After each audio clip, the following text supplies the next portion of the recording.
William Gulger, who is currently an assistant principal at Stonehill Middle School. Our second panel includes Madison Essig, and a senior at Woodrow Wilson High School, here in the District of Columbia. Her mother, Kimberly Templeton, and her teacher, Eden McCaulson, who teaches English and Social Studies at Woodrow Wilson High School. Let's welcome our first panel.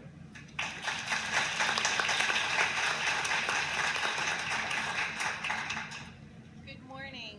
Happy birthday, IDEA. I would like to start with thank you for the opportunity as a parent to speak today. My son Noah and I are proud to be part of such a historical event and to be able to bring such a special educator with us today, Mr. Bill Gogert from Loudoun County Public School, really makes our team complete. I was nominated by our team to start today, and I thought, well, I guess that would be okay, because sometimes as parents we are the initiators in this process.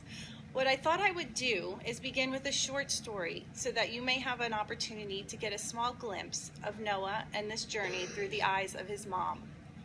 Now, what you might notice about this story is that IDEA, today's guest of honor, does not make an appearance until close to the end. And that's because so many families, we did not realize we had landed at the doorstep of IDEA until we were knocking on the door. You see, with an invisible disability like learning disabilities, our family was unaware Noah needed services until he began to struggle in the classroom. Noah attended preschool and entered kindergarten with all the other 5-year-olds from our neighborhood. And on the first day, Noah met his teacher. She asked him what he would like to learn in kindergarten. He quickly responded, "I want to learn to read like my big sister Hannah." That sounded like a great plan to me, and as a proud mom, I thought pretty insightful for a 5-year-old. Well, it just did not happen. The letters and sounds did not become automatic for him like his peers, but he soaked up his environment and he traveled on to first grade. We mentioned and discussed with his teachers things seemed a bit off. His friends know their ABCs, they're sounding out words, and they're beginning to read books. Hang on, Mrs. Kane. He's so bright. Keep reading together at home. It's all going to come together. We arrived at second grade, ready for that click, the one that was going to happen any minute. And in October of that year, we received a call from his second grade teacher. She asked us to sit down and let us know Noah was reading below a kindergarten level. She thought it was time we begin the referral process for special education. We had now arrived at the threshold of the Individuals with Disabilities Education Act. The process seemed harried and sometimes painfully slow.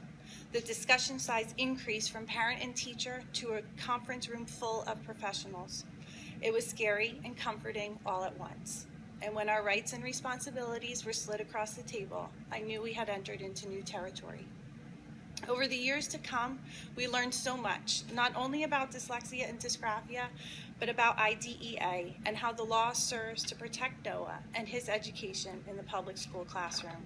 We educated ourselves through resources like the NCLD and the Virginia State PTI. We learned about things like measurable goals, accommodations, accessibility to the curriculum, and we realized the importance and huge impact the administrators and teachers of a school have in creating an environment of high expectations and acceptance throughout the building. And finally, we embraced our roles as engaged parents on the IEP team. And when Noah was ready, he joined that team, because who better to hear from than the child, the I in the Individuals with Disability Education Act. And with that, I would like to turn the floor to Noah. Thank you, Mom, and thank you all for allowing me to be here.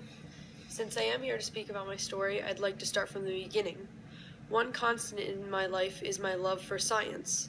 My mom sometimes teases that I understood gravity on different planets before I understood my ABCs, and instead of spending time watching Sesame Street, I spent time watching the Science Channel.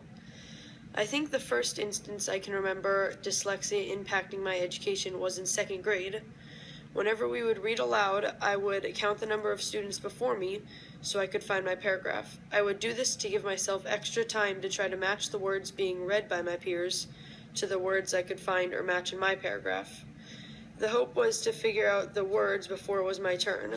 It actually only worked 2 or 3 times, but it was worth the attempt since I couldn't read. Even to this day, I will be listening to a book in class, or I will ask someone to read directions to me, and they will look at me as if it's wrong or I'm just being lazy. This is a small amount of my life. I'm sure there are people in the audience that know the struggle of being dyslexic or dysgraphic, but my life is not just a struggle. There are plenty of happy and good moments, like the first time I finished a chapter book. I was in the 3rd grade, and my mom had gotten me access to audiobooks on Learning Ally.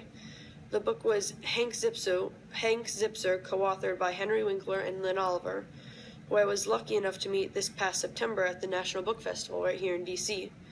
You see, the main character in the Hank Zipser books has a learning disability, just like me and Henry Winkler.